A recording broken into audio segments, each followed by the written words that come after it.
है वो दूसरों को बताना, दूसरों को सुनाना, दूसरों के अंदर भगवान के प्रति विश्वास जगाना, इसको बोलते हैं कीर्तन। हाँ, तो दूसरों के अंदर भगवान के प्रति विश्वास जगाना और भगवान के ऊपर भक्ति जगाना।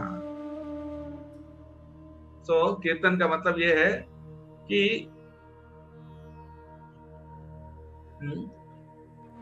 दूसरों में विश्वास जगाना। ऐसा नहीं कि सिर्फ भगवान के बारे में बोलना। आप कभी कभी हम भगवान के बारे में बोलते हैं लेकिन सामने वाला व्यक्ति सुनना ही नहीं चाहता, उसको इंटरेस्ट ही नहीं है। हम जितना बोलेंगे कभी कभी उसको उल्टा असर पड़ता है। सामने वाला व्यक्ति सोचता है कि ये क्यों मुझे मेरा दिमाग खराब कर रहा है। तो सिर्फ भगवान के बारे में बताना ही कीर्तन नहीं है, बल्कि भगवान के बारे में ऐसे बताना ताकि सामने वाले व्यक्ति के अंदर विश्वास जगे, सामने वाले व्यक्ति को रुचिकर लगे, सामने वाले व्यक्ति को भगवान के प्रति आकर्षण बढ़े, उस तरीके से बताना, यह है कीर्तन। भगवान का नाम संकीर्तन, साधारण रूप से हम हरिनाम संकीर्तन किसको बोलते हैं? करताल, मृदंग इत्यादि वाद्य यंत्रों के साथ जब भगवान का नाम गाते हैं, संगीत के साथ अच्छे से गाते हैं, तो इसको बोलते हैं हरिनाम संकीर्तन।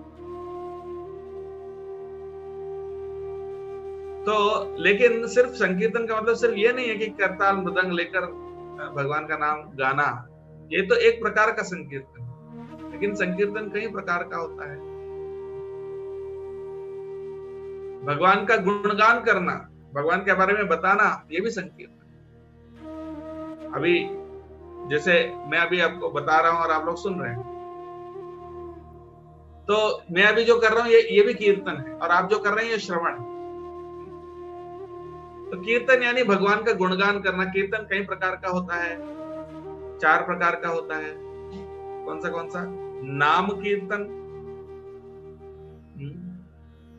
गुण कीर्तन, लीला कीर्तन और भगवान का रूप का वर्णन।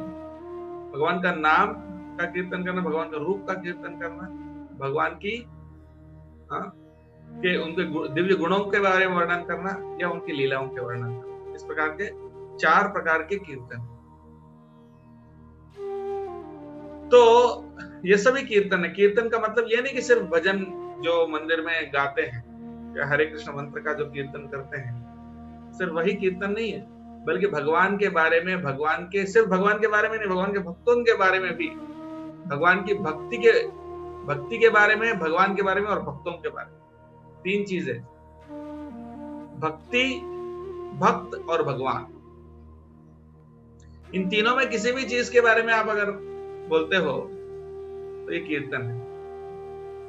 सिर्फ भगवान के बारे में हम चर्चा नहीं करते, भगवान के भक्तों के बारे में, जैसे प्रहलाद के बारे में, हनुमान जी के बारे में, गोपियों के बारे में, पांडवों के बारे में, जो भगवान के महान भक्त हैं, उन सभी भक्तों के बारे में जब उनका गुणगान करते हैं, जैसे श्रील प्रभुपाद जी के बारे में भी हम बात कर सकते हैं, आचार्यों के बारे में जो भगवान के महान शुद्ध भक्त हैं। तो भक्तों के बारे में हो या भगवान के बारे में हो, उनका जब ग्लोरिफिकेशन होता है, उनकी महिमा मंडन हम करते हैं, तो ये इसको बोलते हैं कीर्तन। और इस तरह से करें ताकि हमारे हृदय में जो उनके ऊपर श्रद्धा और विश्वास है वो दूसरों के हृदय में भी ट्रांसफर करें। सुनने वाले मतलब बोलने वाले के मुख से, बोलने वाले के हृदय से विश्वास ट्रांसफर होता है सुनने वाले के हृदय में। बोलने वाले के हृदय में जो भगवान के ऊपर जो विश्वास है, जो श्रद्धा है, जो भक्ति है, जो प्रेम है, वो बोलने वाले के हृदय से निकलकर उनके मुंह में, उनके शब्दों के माध्यम से जाकर सुनने वाले के कानों के अंदर जाता है, और उनके कानों के माध्यम से फिर उनके हृदय में जाकर वहां श्रद्धा का रूप लेता है। श्रद्धा का ट्रांसफर है। श्रद्धा, विश्वास, भक्ति और प्रेम का ट्रांसफर होता है बोलने वाले के हृदय से सुनने वाले के हृदय में। इसको बोलते हैं कीर्तन। और नवविधा भक्ति में चैतन्य महाप्रभु से पूछा गया कि 9 प्रकार की भक्ति है, तो इनमें से सबसे बेस्ट कौन सा है? तार मध्य सर्वश्रेष्ठ नाम संकीर्तन, चैतन्य महाप्रभु ने कहा कि इन सब में से सर्वश्रेष्ठ क्या है? कीर्तन है। और कीर्तन में भी सबसे श्रेष्ठ, मैंने बताया 4 प्रकार का कीर्तन है।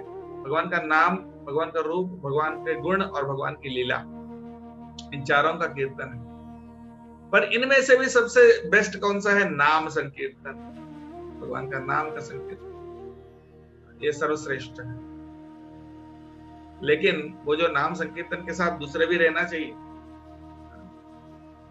गुण और लीला, इसके बारे में भी चर्चा करना जरूरी है। भगवान का रूप, गुण, लीला, ये भी चर्चा करना जरूरी है।